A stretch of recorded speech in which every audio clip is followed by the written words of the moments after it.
Your kids can eat at home, my dad said, casually tossing them napkins while my sister's sons opened their $72 pasta and cake boxes. Her husband snickered. Next time make sure they're fed before you come. All I managed to say was, sure. Send $2,000 immediately or they won't let me check out of this club. That's the text that jolted me awake at 2:03 a.m. My response? Call your mom. Then I just went back to sleep. You might think that sounds cold or even a little dramatic, but for me it was the only way. Because that night I realized I was done. Done with the midnight emergencies, done with the excuses, done with the endless demands. What I didn't know.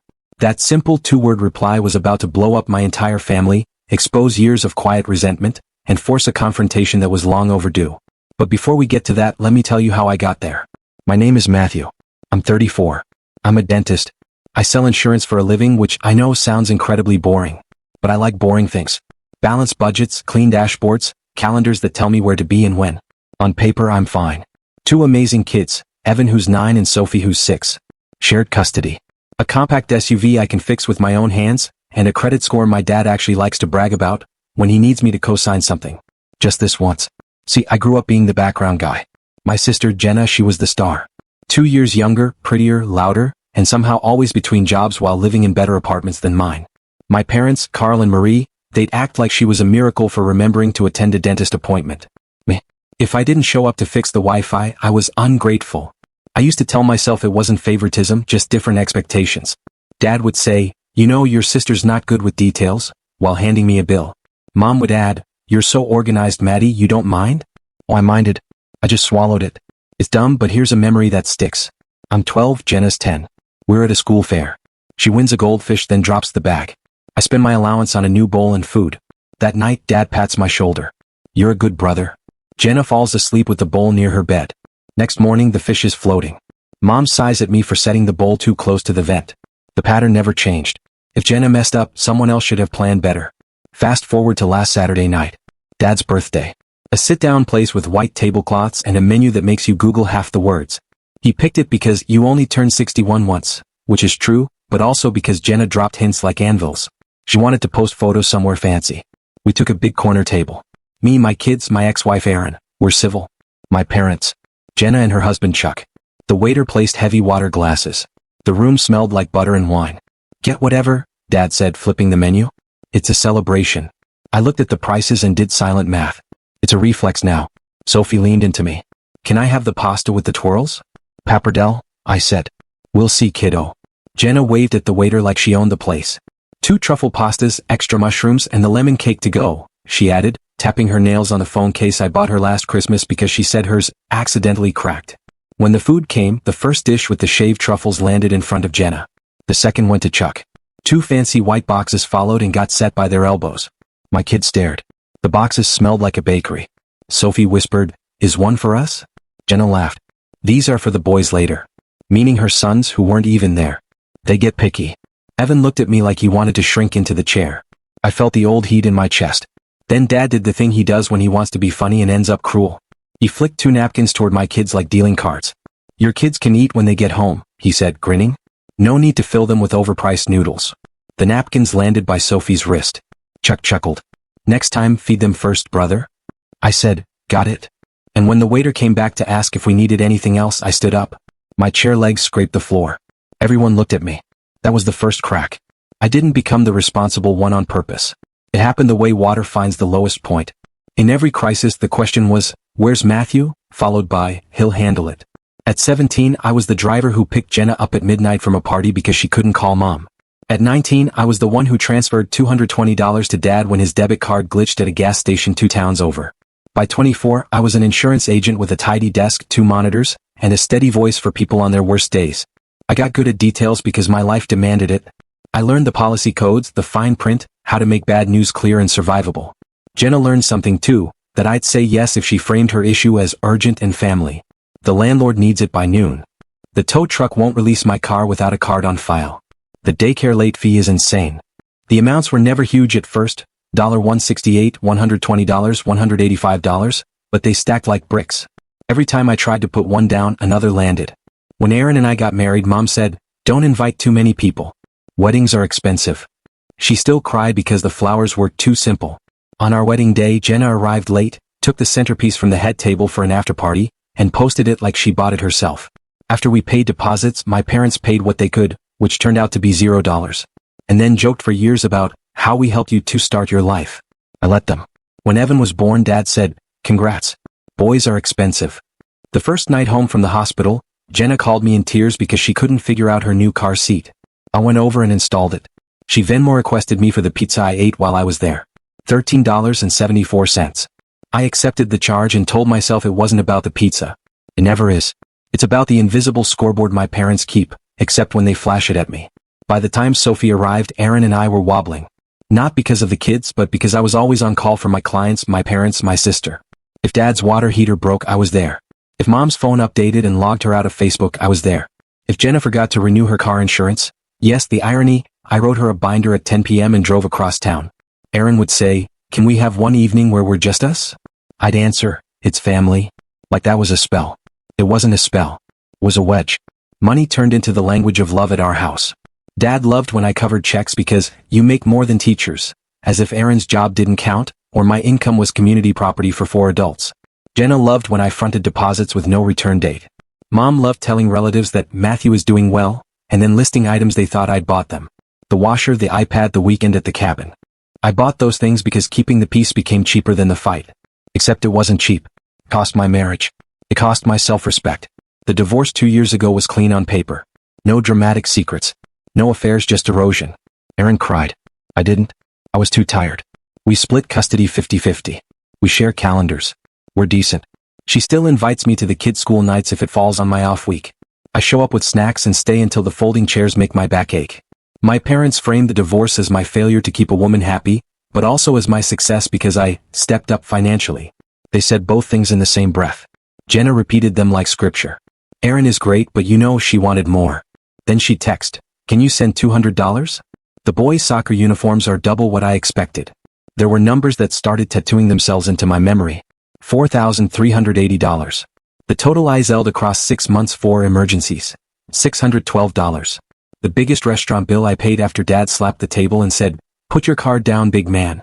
74 missed calls in a day when Jenna lost her wallet and then found it in the freezer. 9. The age Evan was when he asked, "Do we always pay for Aunt Jenna?" I said, "No," but I didn't believe myself. The night before Dad's birthday dinner, Mom called with that warm voice she uses when she's about to volunteer me for something. "Baby, your father wants to feel special. He's turning 61. Mom will show up. It's at Le Bill. Very European." She stretched the word like taffy.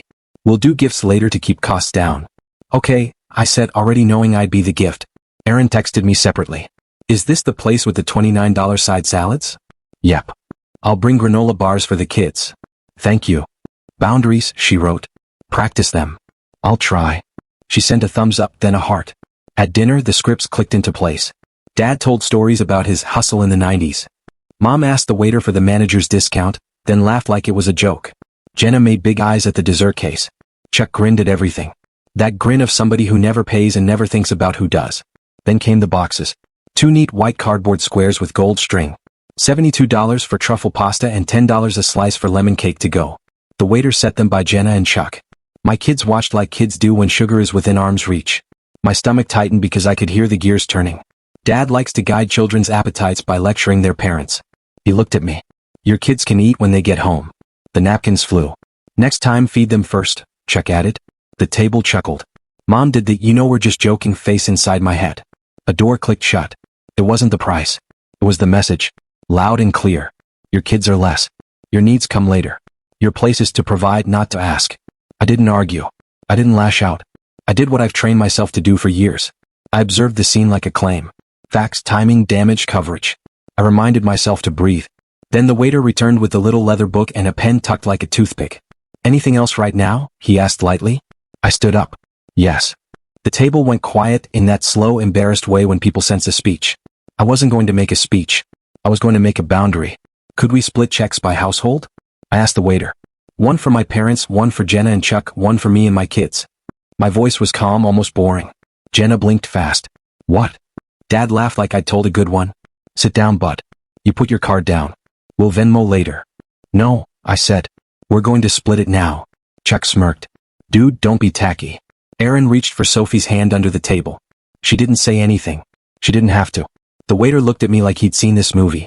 Of course I can itemize. Dad leaned back and crossed his arms. Since when? Since tonight, I said. Mom's smile tightened. Matthew, don't make a scene for your father's birthday. I'm not making a scene, I said. I'm making a choice. Jenna's eyes cut to the boxes beside her elbow. Are you serious right now? These are for the boys. I caught that, I said. They're hungry, she insisted. They're not here, I said. And I hated how steady my voice was, like I'd practiced it in the mirror. Maybe I had, in different words, for years. Dad drummed his fingers. Don't punish your sister for being prepared. Prepared? I said. She ordered $72 of pasta and boxed it while my kids were told to eat at home. That was a joke. Mom said quickly. Your father was teasing. Sophie looked up at me. Evan stared at his water like it could teleport him. The waiter cleared his throat. I can take cards now and work on the split. Here, Jenna said, shoving the leather book toward me. Just do it and send requests. You're better at that stuff. I didn't touch it. No. The word hung there. It wasn't loud. It was heavy. The kind of no that stops time because it doesn't need explanation. Dad leaned in, voice low. You're embarrassing your family. I leaned in the same amount. Matched his tone. My family is these two, I said, nodding at my kids. And they're not an embarrassment. Chuck snorted. Drama. Chuck, Erin said, her first word all night. Stop. He shrugged. Just saying. I turned back to the waiter. Can you also add 2 kids' pastas to our side? Plain butter. No truffle anything. Absolutely, he said. Dad slammed his palm lightly on the table. Not enough to make noise, just enough to declare authority. You don't tell us how to spend our money. I'm not, I said. I'm telling you how I'm going to spend mine. Mom tried soft. Matthew, honey, be reasonable. I am reasonable, I said. Reasonable is not paying for everyone and being told my kids can eat later. Jenna rolled her eyes. Oh my God, it's pasta. It's respect, I said. The waiter hovered, sensing the tide. Should I come back?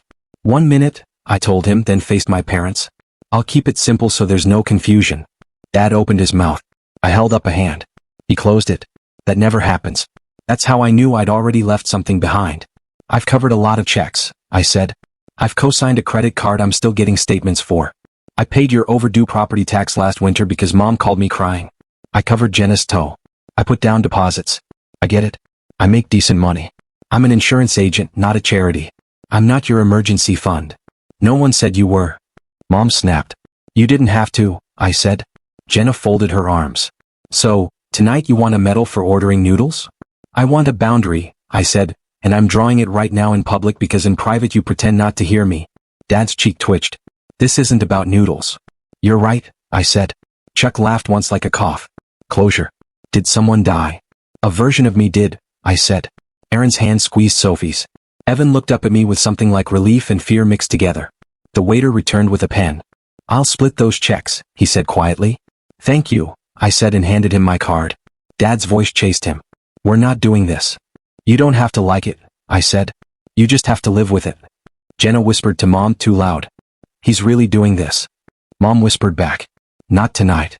Dad murmured. He'll cave. He didn't know me anymore. Or maybe he never did. The kids' pastas came quick. The kitchen had seen this movie too. Butter, salt, a flurry of Parmesan. Sophie smiled. Evan said, thanks, Dad. You're welcome, I said, and ate my own food with a calm I didn't feel. When the checkbooks returned, I signed mine. $74.58 with tip. Reasonable for a fancy place. Dad didn't reach for his. He slid it closer to me with one finger like a dare. Last chance. No, I said, stood, helped Sophie with her jacket, reminded Evan about his hat. Erin stood too. We'd driven separately, but she hovered like a shield for the kids. You're walking out on your father's birthday. Mom said. I'm walking out with my children, I said. We'll call to say happy birthday tomorrow. You'll regret this. Dad said. I used to think that, I said. Turns out I regret all the times I didn't do it sooner. I put a hand on Evan's shoulder, a hand on Sophie's back, and we left. The door whooshed behind us. The night air was sharp. It felt like someone had finally opened a window in a stale room. In the car, Sophie swung her legs. Are we in trouble? No, I said, buckling her in. We're in a new story. New stories don't start clean. They start with noise. Sunday morning, my phone looked like a siren. 32 texts, 18 missed calls, 11 voicemails. The family group chat had gone from dinner at 6 to Matthew to how could you, in under 12 hours. I didn't answer right away. I made pancakes. Evan measured flour with the seriousness of a bomb tech. Sophie whisked. We ate in our pajamas. The house felt different. Not safer, not yet, but honest. At 10:17 a.m. Mom called again. I picked up. Matthew, she said without hello. Your father didn't sleep. I did, I said. You humiliated him. I split a check. You made a scene. I set a boundary. She inhaled, long practiced. You've always loved making everything about you.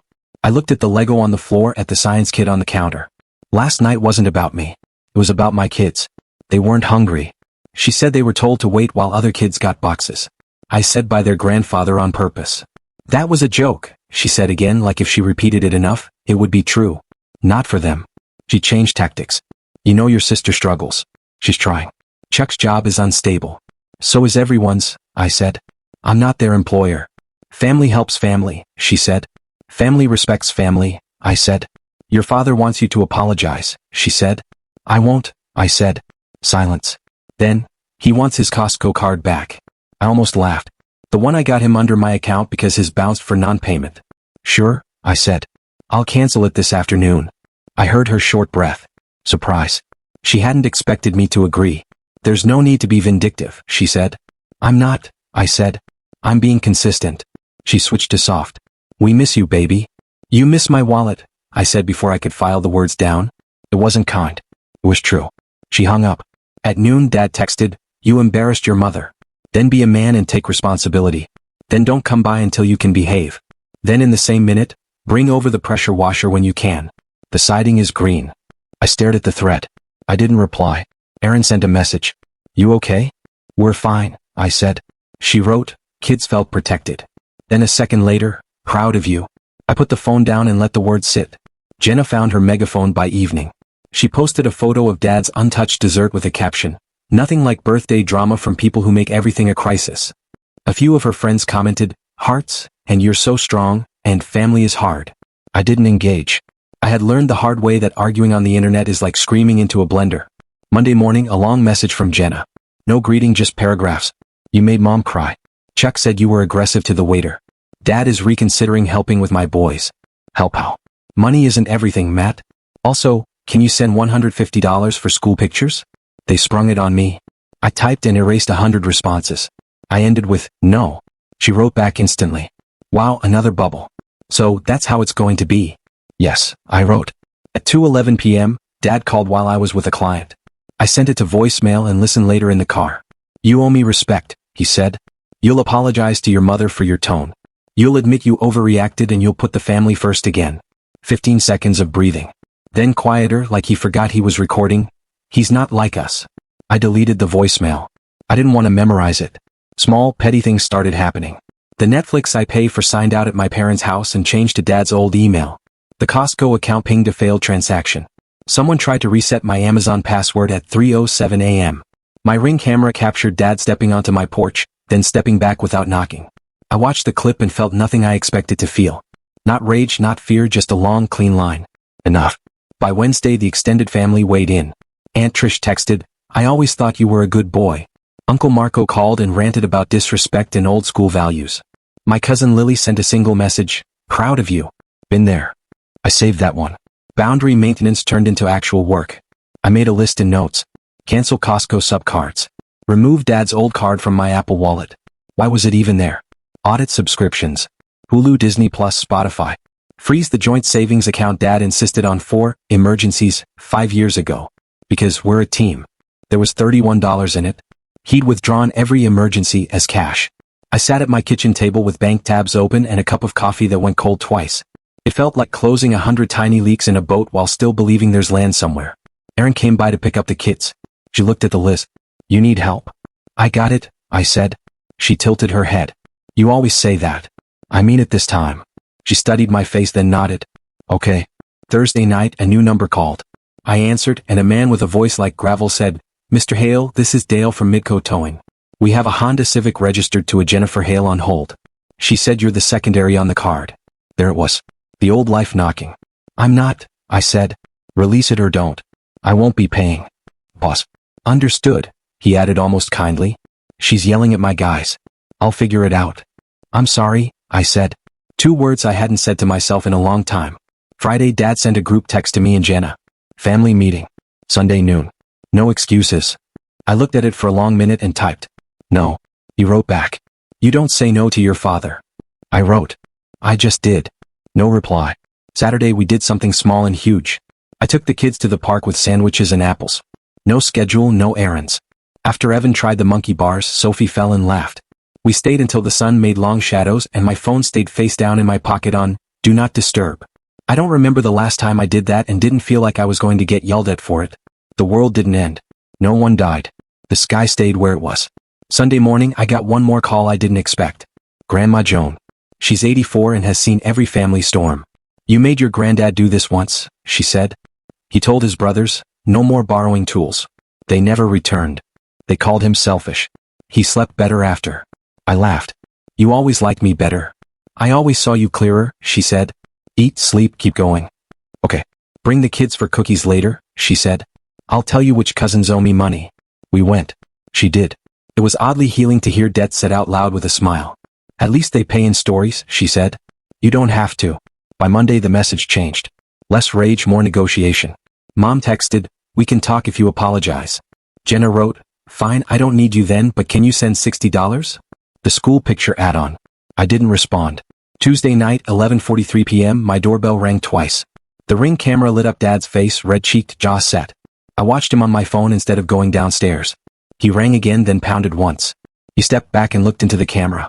When I didn't open, he said to the empty porch, you want to be alone? Fine, be alone. He walked away. The porch light clicked off on its timer. Felt like an ending. It also felt like the only beginning that was ever going to work. I slept deeply for the first time in months. I dreamed of a quiet room with no one asking me for my wallet. In the morning, I made coffee and didn't check my phone first. I wish I could say they stopped. They didn't, but they got quieter. Every no built a wall where there used to be a revolving door. Every no taught my kids something I should have taught them earlier. We don't buy love, we build it. By the second week, the house felt different. My own voice sounded different. Evan asked carefully, are we still going to Grandpa's on Sundays? I said, not for a little while. He nodded like he'd already thought that through. Sophie asked, do they hate us? I said, no, they're just learning our rules. What are our rules? She asked. I said them out loud to hear them ring. We eat when we're hungry. We say please and thank you. We don't make people small to make ourselves big. We don't buy cake for people who aren't at the table while telling people at the table to wait. She grinned. So we buy cake for us? Sometimes, I said. After dinner that night we did. Closure looks ordinary. Alarms that get you up. An inbox that doesn't spike your pulse. A budget that tells the truth. Sundays where no one summons you. I didn't write a manifesto or stage a holiday fight. I just kept showing up for the people I'm responsible for, and stopped showing up for the ones who think I am. Dad's last voicemail, you think you're better than us? I deleted it. Not better. Done. Mom tries. Your father misses you. You used to fix things. I know, I say. That was the problem. Jenna still texts urgent. I still reply. No. Then come the us, wow. The screenshots that you're heartless. Can you at least answer? No lectures, no lists, no receipts. Short sentences saved me. Work got easier. I have more patience for strangers than for old demands. Boundaries don't harden you. They put your softness where it belongs. Evan asked, did Grandpa always make you pay? He made me feel like I should. I don't want to feel like that. You won't. Not for me. Sophie drew the restaurant boxes on one side, us on the other. A big and O between. It's on the fridge beside the dentist reminder. Both matter. Closure isn't a slam. It's a door settling into the frame. The click of a lock you hold. Silence where excuses used to be. I don't hate them. I don't want revenge. I'm not a safety net or second wallet. I'm a dad who won't let anyone toss napkins at his kids and call it love. So here it is plain. I won't pay for respect I don't get. Turn my skills into a leash or explain, no, to people who built a life on me not using it. I'm building something small and it's mine. Pancakes on Sunday, homework Tuesday, soccer Thursday. It sounds like thanks Dad, and I got it. It costs less and gives more. Family isn't never saying no. It's saying no so you can say yes to the right things. Picture a table where everyone eating is sitting at it. See. Feel belonging. That's the only bill I'll pay. Phew. What a mess, right? It took a long time, but I finally learned that sometimes, the most loving thing you can do for yourself and your kids is to draw a line. Has anyone else ever been stuck in a family dynamic where you felt like the endless ATM or the designated fixer? How did you finally break free, or are you still working on it? Tell me your stories in the comments below. I'm really curious to hear what you all think.